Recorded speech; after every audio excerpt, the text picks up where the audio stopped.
છે। ઓ રિયલી? હા, અને રહી વાત મારી પત્નીની, તો એ એનું જ કામ કરે છે। અચ્છા, હવે મને સમજાયું.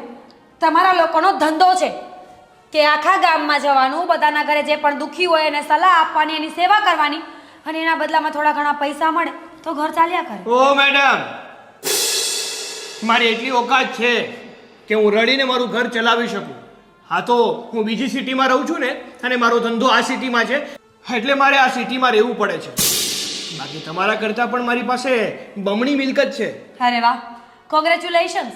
તમારી પાસે મિલકત હોય તો તમારા કામની છે, મને કંઈ કામ નહીં આવે। અને છેલ્લી વાત એ કહેવા આવી છું કે આવતા મહિને મને આ ઘર ખાલી જોશે। તમારી પાસે 6 દિવસનો ટાઈમ છે, જ્યાં તમારે મકાન ગોતવું હોય, જે કરવું હોય તમે કરી શકો છો। અને હા, તમારી ડિપોઝિટના પૈસા જ્યારે મકાન ખાલી કરશો ને, ત્યારે તમારા મોઢા પર મારવામાં આવશે। સોરી મેડમ, તમે કદાચ ભૂલી ગયા છો, પણ હું નથી ભૂલ્યો। શું? જ્યારે તમે આ ઘર અમને રેન્ટ ઉપર આપ્યું હતું ને, ત્યારે તમે અમારી પાસે રેન્ટ એગ્રીમેન્ટ બનાવ્યો હતો, અને રેન્ટ એગ્રીમેન્ટ 11 મહિનાનો હતો। તો જ્યાં સુધી 11 મહિના પૂરા ના થાય ને, ત્યાં સુધી તમે આ ઘરમાંથી અમને બહાર ના કાઢી શકો। અને રહી વાત તમારી, જો અમને આ ઘરની બહાર કાઢવા જ હોય તો 1 મહિનાનો સમય આપવો પડે। ઠીક છે ને, તો પછી 1 મહિનો વધારે સહન કરી લઈશ, મને શું ફેર પડવાનો છે?